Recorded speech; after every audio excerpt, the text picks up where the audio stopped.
Please join me in welcoming Miss Kim McCarthy. So having that background, let me tell you how I came into the industry. And it was really by default. My son was diagnosed with allergy-induced asthma of unknown origin.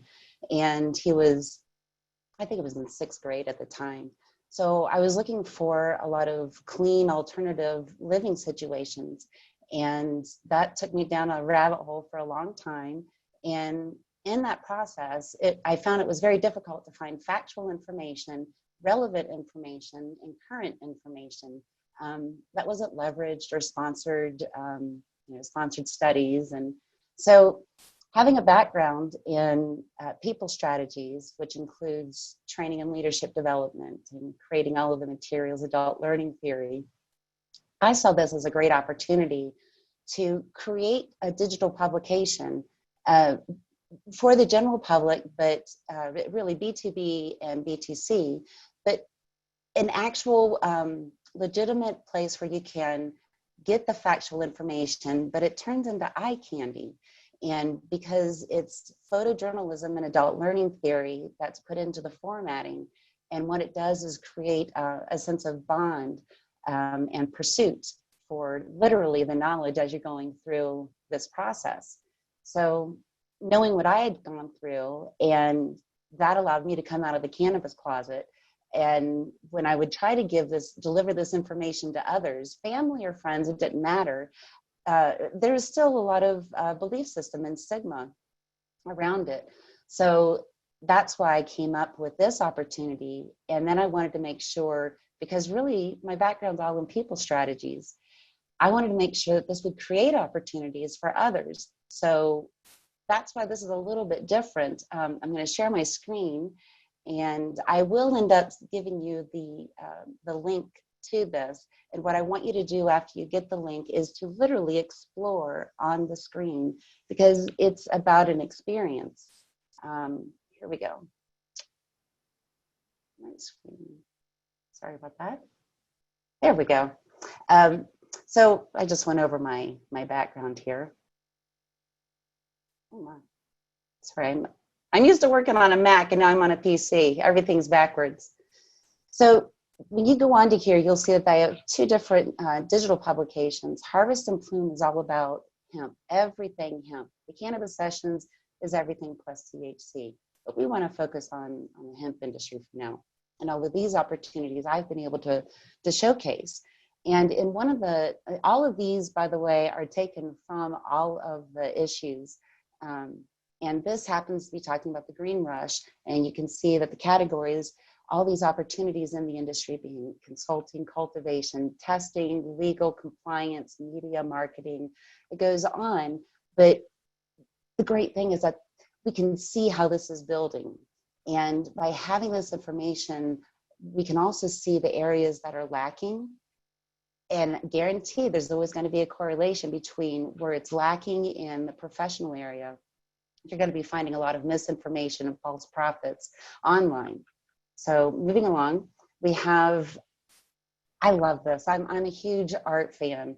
And this particular, these are 2 different artists.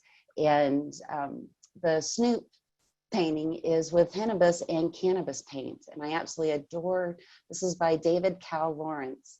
And he does all sorts of industry celebrities, but also a lot of Native American art as well. And then people who are in the industry, the other one happens to be by Jo Swigert in Oklahoma. And she's a tattoo artist and artist on canvas. And we see other areas.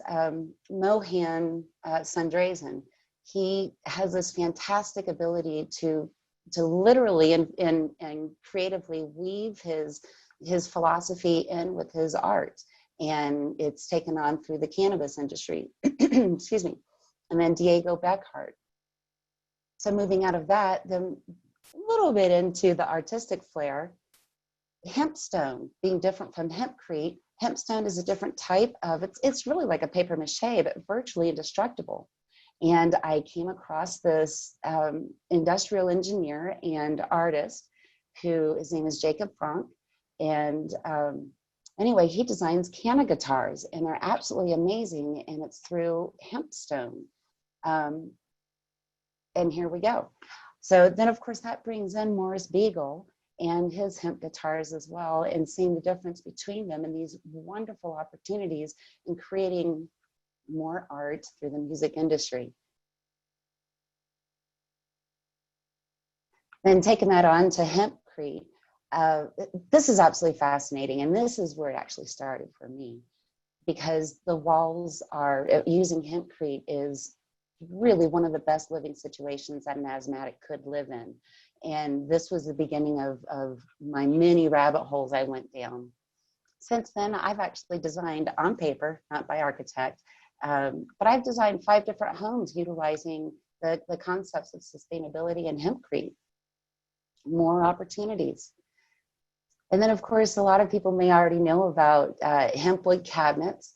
And there's this awesome company in Kentucky, and they've come up with hempwood flooring. It's the Hempwood company. And I mean, things are just exploding. And I love to be able to create a platform and a venue to showcase that this isn't about the THC cannabinoid.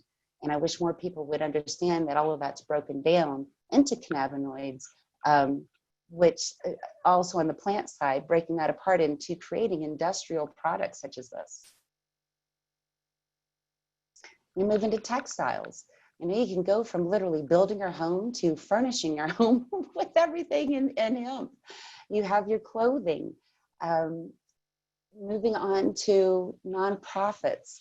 The hemp industry, we're showcasing, looking for sponsorship. I just received this 2 days ago that we're now going to be looking for NASCAR sponsors, specifically for hemp and CBD, because NASCAR recently approved those as sponsors. So this is a really big opportunity that not only do I want to showcase, but it also allows the industry to grow, and it's a place where you can provide factual information and share it and not feel bad about it. It's eye candy you want to share.